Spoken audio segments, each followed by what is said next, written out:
Hello everyone, welcome to our video series on InvoiceNow, the what, why and how. In this session, we will be sharing about how GST-registered businesses adapt their business or in-house solutions to meet the GST InvoiceNow requirement.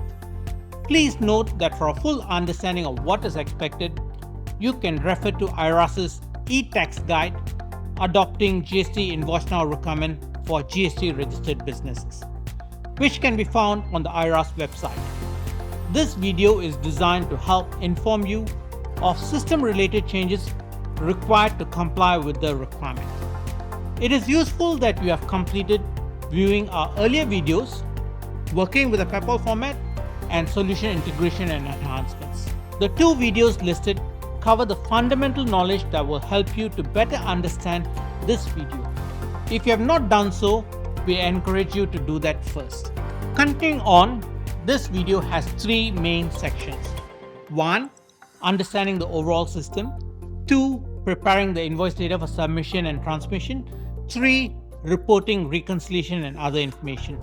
The detailed specification TX 1, 2 and 3 explaining this content can be found on IMDA's website under the InvoiceNow Technical Playbook section.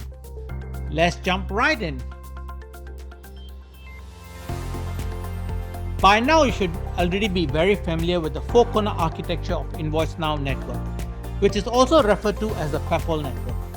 The invoice data submission to IRAS is achieved by establishing a corner file or C-file in short that represents the IRAS system. By the way, when we say invoices, it also covers credit notes. Data will flow to the IRAS system through your connection to one of IMDA's accredited access points. The access points perform the function of sending and receiving invoices for you, to which your accounts receivable or accounts payable systems are connected. For your information, the access points are connected to the IRAS C-file system by an API provided by IRAS. The accounts payable or accounts receivable system that handle the invoice data for sales or purchase data at corner 1 and corner 4 are required to be adapted to extract, package, and transmit the invoice data to meet GST InvoiceNow requirement. We will use the term invoice system to conveniently encompass all such systems, irrespective of whether they are one or more systems. To further understand what is required from the system's perspective, we have divided the type of data required by IRAS into different sets of data flow types. Type 1A and 1B are invoices transmitted by the InvoiceNow network and consists of outbound invoices to customers and inbound invoices from suppliers, respectively. Type 2A and 3A are invoices delivered by traditional methods such as PDF, portal, or EDI. They represent outbound invoices to customers and inbound invoices from suppliers, respectively. Type 2B covers aggregated point of sale or simplified tax invoice transactions. Type 3B covers aggregated data from petty cash purchases. Please note that Type 1A refers to near real-time transmission of invoices over InvoiceNow, where copies of these invoices will automatically be transmitted to IRAS. As for Type 1B, 2A, 2B, 3A, and 3B, they refer to invoice data extracted from the invoice system and packaged for transmission to IRAS. These are considered non-PEPAL invoices. Just to be clear, on Type 1B, the invoices are received through the InvoiceNow network but not transmitted to IRAS immediately. Instead, the invoices are extracted from corner 4 after the invoice has been approved for payment. We are using PEPAL XML data format to contain the invoice data required for submission. Ensuring accurate and traceable invoice data submission to IRAS is important. To aid in traceability, we have introduced two unique IDs. One, Document UUID, which uniquely identifies the invoice document, and 2. Transmission UUID, which uniquely identifies the transmission of the document over the network. Both the UUIDs are to be represented in hexadecimal values as shown on the screen. To ensure that every document and every transmission of content on the network is uniquely identified for tracking purposes, you will need to have two UUIDs captured in the document header or SBDH. It is important to note that business systems need to generate and store a unique document UUID that is associated with each invoice. I will describe how it is used in sales and purchase invoices so that you can get an idea of how to apply it in your own solution. For sales invoices, a document UUID is required to be stored as a system field and should be included in the PEPL invoice data that is sent to the buyer as well as to IRAS. For purchase invoices received through the InvoiceNow network, the invoice system should record the original document UUID and include it in the purchase invoices submitted to IRAS. For purchase invoices received outside the InvoiceNow network, the recipient is allowed to record a self-generated UUID when creating and storing the invoice within the invoice system. This is then extracted along with the rest of the data for submission to IRAS. Next, let's talk about activation. This is when you are ready to start submitting invoice data to IRAS and need to turn on the submission function. When you activate C5, you will be asked to confirm the activation using the company's Copas account. Access points will only transmit for activated enterprises. This aims to enhance accountability of the submission of data to IRAS. The access point provider will assist you with this.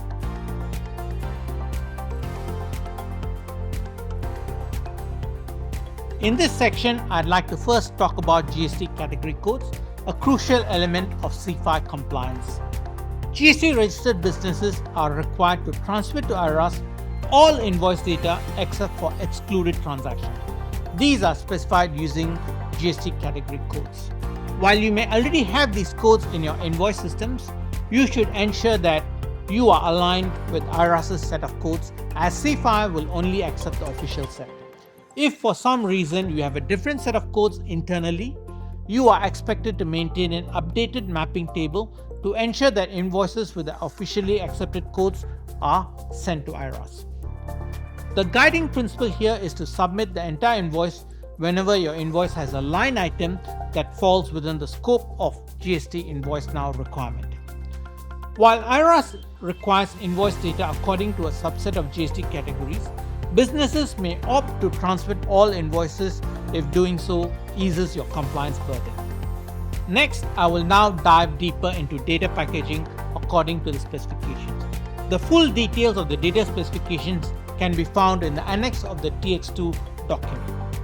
Here is a table summarizing how the data packaging works according to the data flow types. Note that type 2B and 3B for point of sale, simplified tax invoices and petty cash purchases are to be submitted in aggregated form. You can determine the aggregation period that works best for you, for example, either daily or weekly. To correctly package the data, pay close attention to the following fields for the different flow types: customization ID field, profile ID field, accounting supply party field, and accounting customer party field. The accounting supply and the customer party fields should contain their PEPL IDs irrespective of whether the invoice is delivered over the InvoiceNow network or not. To cater for parties who do not have PEPL IDs, we introduce a computed ID using a C5 UID prefix. When you prepare the invoice data for submission, you must include all IRAS's mandatory data elements to avoid rejection. Like other normal PEPL transactions, the access points will do validation checks on C5 submissions to ensure that the invoice data is properly packaged. What about attachments? Now, attachments are not required for C5 submissions. However, for type 1A, where the actual customer invoices will be sent to IRAS along with any attachments, there is a size limit of 10 MB per submission inclusive of the XML package. If you encounter a submission failure due to size limits on C5, you can resubmit a solution extracted version to IRAS only without any attachment. Alright, now let's move on to the next part of our C5 journey. Earlier, I introduced the use of document and transmission UUID to enhance traceability. I'd like to go a little deeper here and cover how these UUIDs are embedded into the SBDH. The document UUID is embedded in the SBDH, where the XML will look like this. The same document UUID will also appear in the business document section of the XML, binding the header to the payload. This UUID is useful for IRAS to track when the same invoice is edited to correct minor errors and resent to the customer. On transmission UUID, note that this UUID uniquely identifies each transmission to IRAS. Therefore, it must be unique for each SBDH being created. For example, if you need to resend a document to IRAS due to submission failure, the transmission UUID for the second attempt will be different from the first, while the document UUID will remain the same. The SBDH containing the transmission UUID will look like this. A typical SBDH carries sender and receiver information. In a normal InvoiceNow network transmission, the sender is the supplier while the receiver is the customer. The SBDH for type 1A flow is purely based on the PEPAL XML format and is sent to IRAS as is. For the rest of the data flow types, the definition of the sender and the receiver is as follows. For sender, the sender is on the SBDH will be the PEPAL ID of the GST-registered business submitting the invoice data to the IRAS system. Sometimes we call them the submitter. For receiver, the receiver for all the solution extracted packages will be IRAS, showing that the package is destined for IRAS.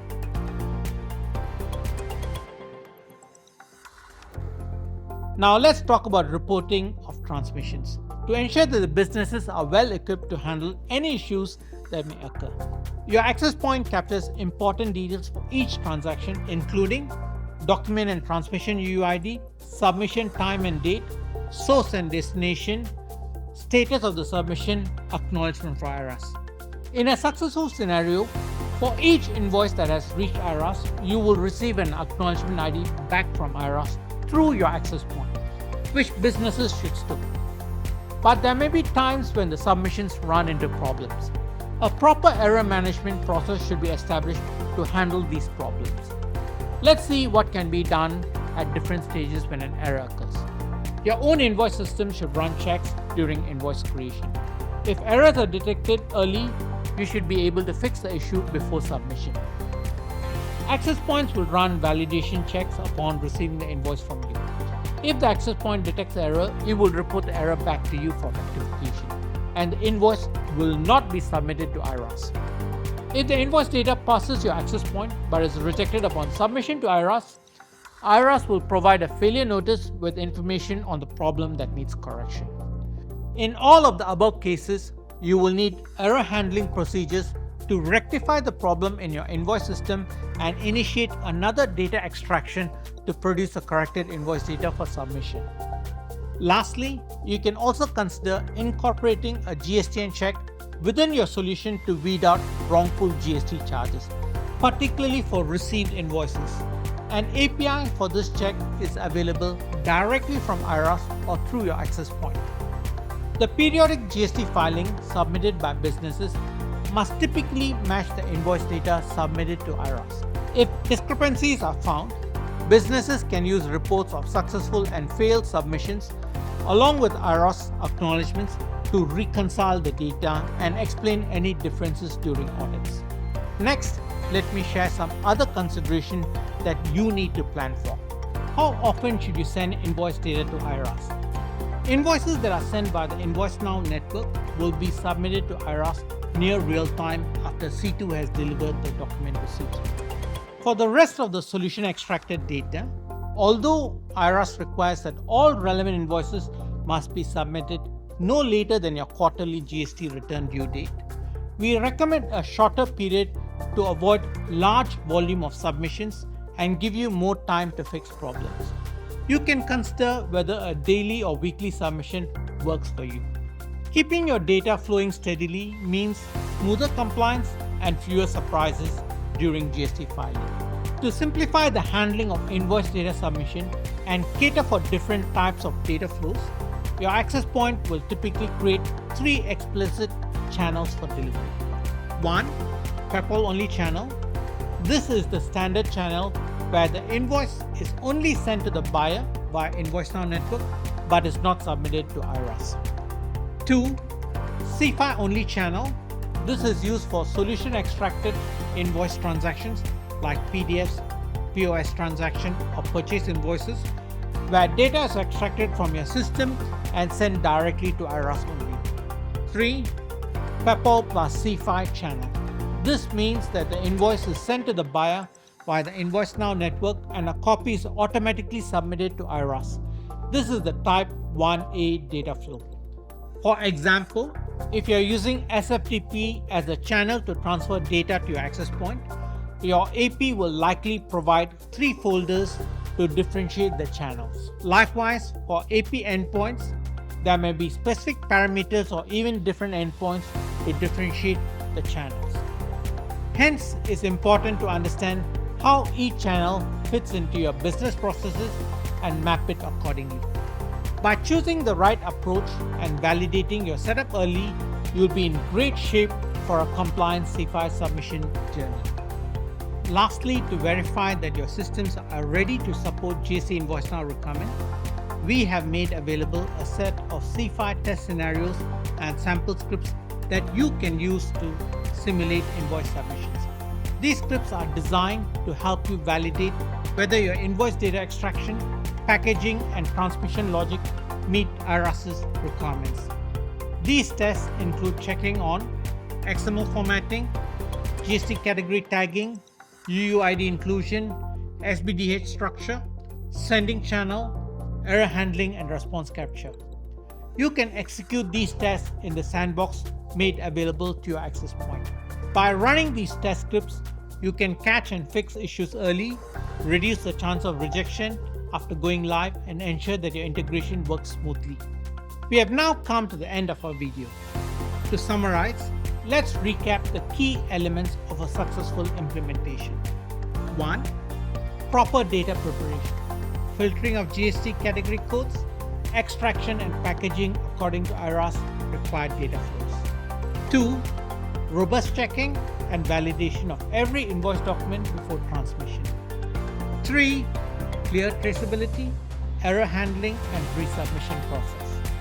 As a final takeaway, I would also recommend that you do a regular review of the specifications to ensure that you are adhering to any new or updated IRAS GST InvoiceNow requirement. Thank you for watching. If you need more help, do familiarize yourself with our technical documentation or consult with your service provider. Have a great day ahead.